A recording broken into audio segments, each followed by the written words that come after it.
Hey everybody, this is Blue. Well, I have to talk about a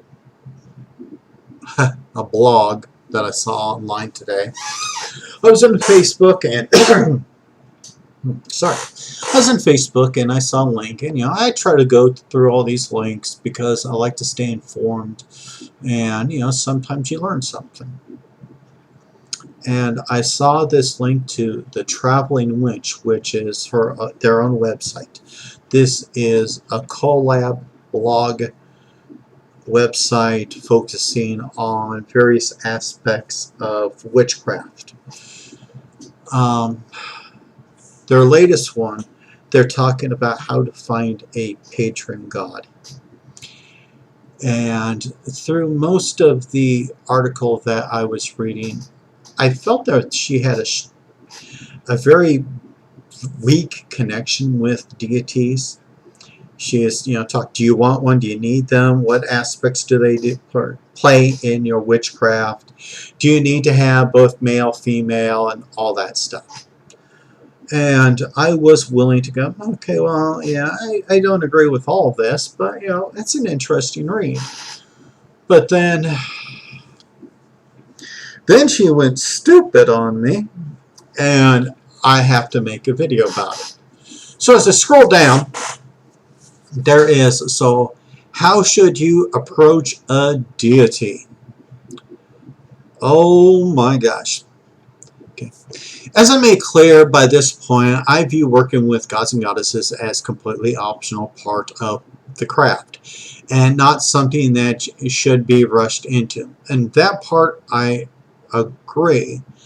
I view paganism, my spiritual aspect, separate from my witchcraft, my magical aspect of life.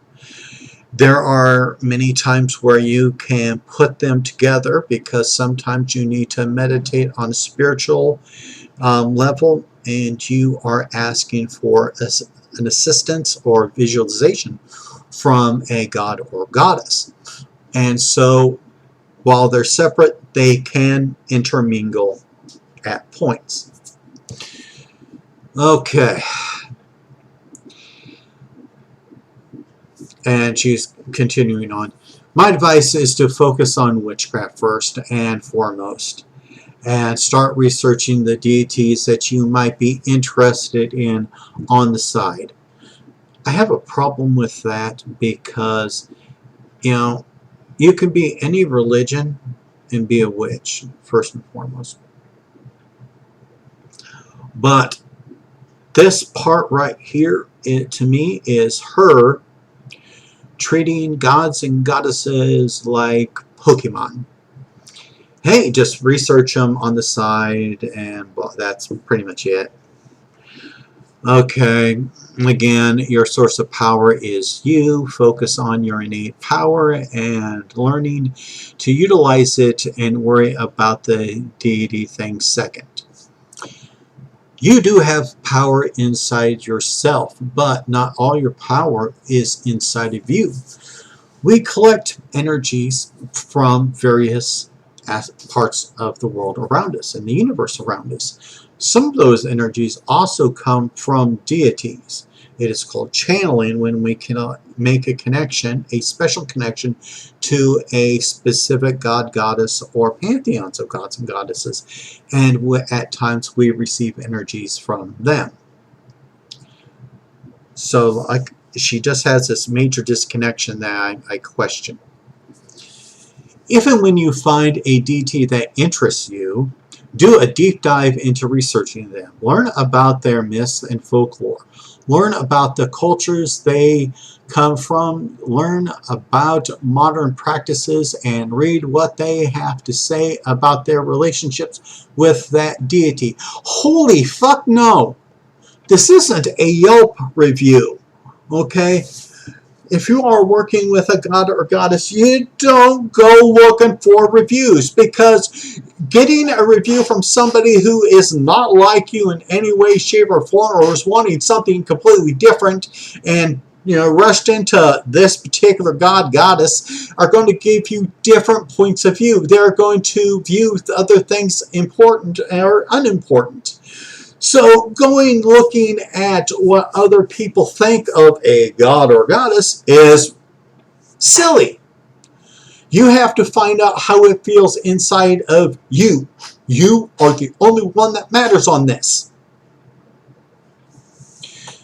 This is honestly all that is required for a lot of people to make contact with a deity. And no, you can't just read a book about pick a god or goddess and make that the connecting force. No. You have to put other efforts into it. You read about a god or goddess, you got to reflect on it. They want to hear or feel the energy of you putting thoughts in about them. Okay, you can't read a book about Thor and then all of a sudden, hey, we made the connection, Thor. Hey, how's it going?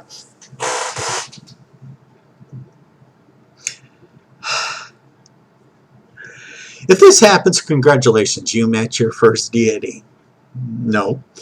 If not, it's okay. Not every deity is forthcoming, and not every person is going to recognize how a deity is attempting to communicate with them right away. Yeah, there are a lot of deities that are not forthcoming, okay? There are some that are in the shadows. They prefer to stay there, and they want to test your loyalty, see how willing you are willing to work and all that. And so you just can't go, hey, how we doing? No answer and move on. No, you have to prove yourself. And, like I'm saying, Kaliach for, Scottish, Celtic beliefs. She's not going to go and greet you halfway. She is going to demand that you put the effort out and do a hell of a lot more than just read a book.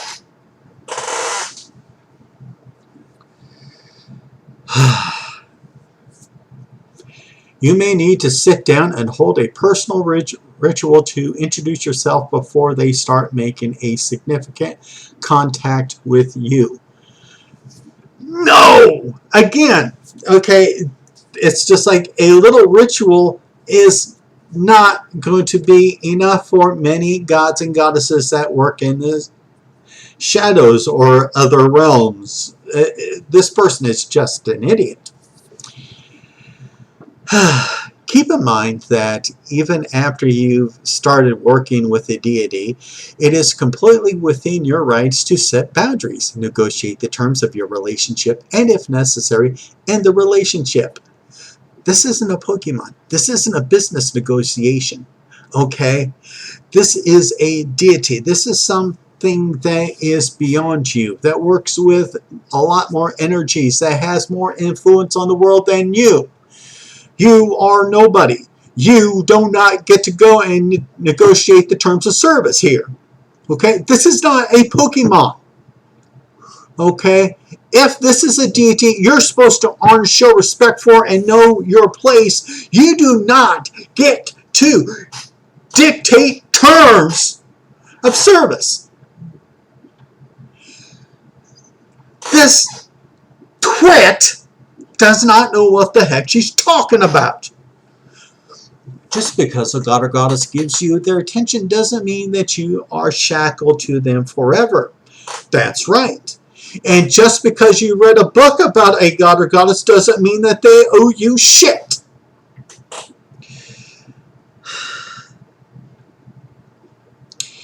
You can introduce yourself to a deity and then decide 3 weeks later that the relationship isn't working for you and respectfully cut off communications with them. Respectfully, yes, you better show some respect, because if you're going to personify gods and goddesses, then you better realize that there could be some negative effects if you're not respectful. You can decide several months into working with a god or goddess that you want to renegotiate the terms of your relationship. No. If you have any experiences with gods and goddesses, there are some that you don't do that shit to. Okay? Hecate, Caradwin are very demanding goddesses. And if you think you can push terms of service at them, they are going to laugh and they are going to fuck you up. Understand that, okay? Please understand that. As within a relationship, this should be a two-way street. Yes, okay. You should give and receive, but you should also be willing to give a lot at first. Okay, you are trying to establish a relationship with a superior force, a goddess, a deity, a god.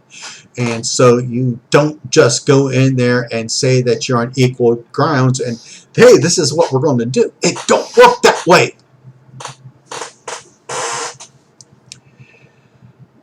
You both should be listen and be heard. Yeah. If the deity that you have made contact with is unwilling to listen to you, to work with you in the ways that you need, or to consider your best interests, then that is not a good relationship, and you are fully within your rights to move on and find a different deity to work with. This person is an idiot. All right. A deity is, like I said, a superior force. It has all this energy. And you're asking for assistance. Okay? You do not give enough where you have, like, you're on equal footing. That just doesn't happen. Okay. If this entity is unwilling to listen to you, how do you know that it's not listening to you? Okay, sometimes deities ignore stupid requests. Okay? Maybe you're talking shit out of your ass and you are being somewhat disrespectful. Does not mean that they are going to respond. Okay? To work with you. Okay. Now, again, the deities don't know you squat, and maybe they know something that you don't, and what you're doing is stupid, and so they want you to do something and fail, learn from it, and then they're going to help you do something else that's better for you. This person is thinking that she is on the same level with gods and goddesses and that she knows more than they do. Okay, if you believe in deities and that there is energies and knowledge in them, the Akashic record, so to say, then you need to shut up and listen. Okay? Sometimes you have to listen very, very well to hear everything that they're saying. Okay? This person does not understand deity work.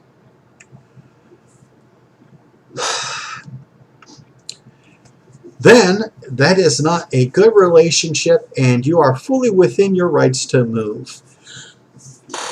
You can sever a connection with a god or goddess, but if you do not understand the big picture and what they're trying to do to help you, because like I just said, there may be things that they understand that you don't. You are calling something bad when you don't have the full picture. You're not smart enough to understand this. There are times where we think something is good for us and it's not. And if we would have not done it, we would have been better off. Maybe the gods and goddesses know this and that's why they're not helping you in these ways. And what do you do? Is shrugging them off. Hey, I wanted that girl to love me and you didn't help me, so screw you. And maybe that god or goddess knows that, well, that bitch is a gold digger. And we're trying to protect you. You just wasn't paying attention, moron.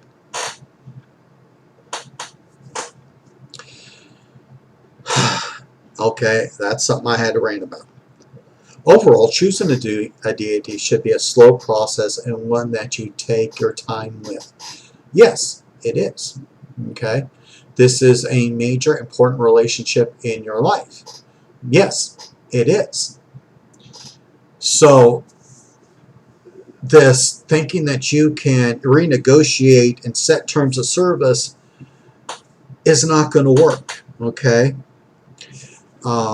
Respect and with the deities is required. And if you are thinking that you are on the same level as them, you will never show the same level of respect and you will fail. So I'm going to call it quits on this one. I ranted long enough. I hope you learned something about the video and all this. It's important that we understand our roles in spirituality and witchcraft. There are a lot of people that make them one. I don't. And I have to mention her.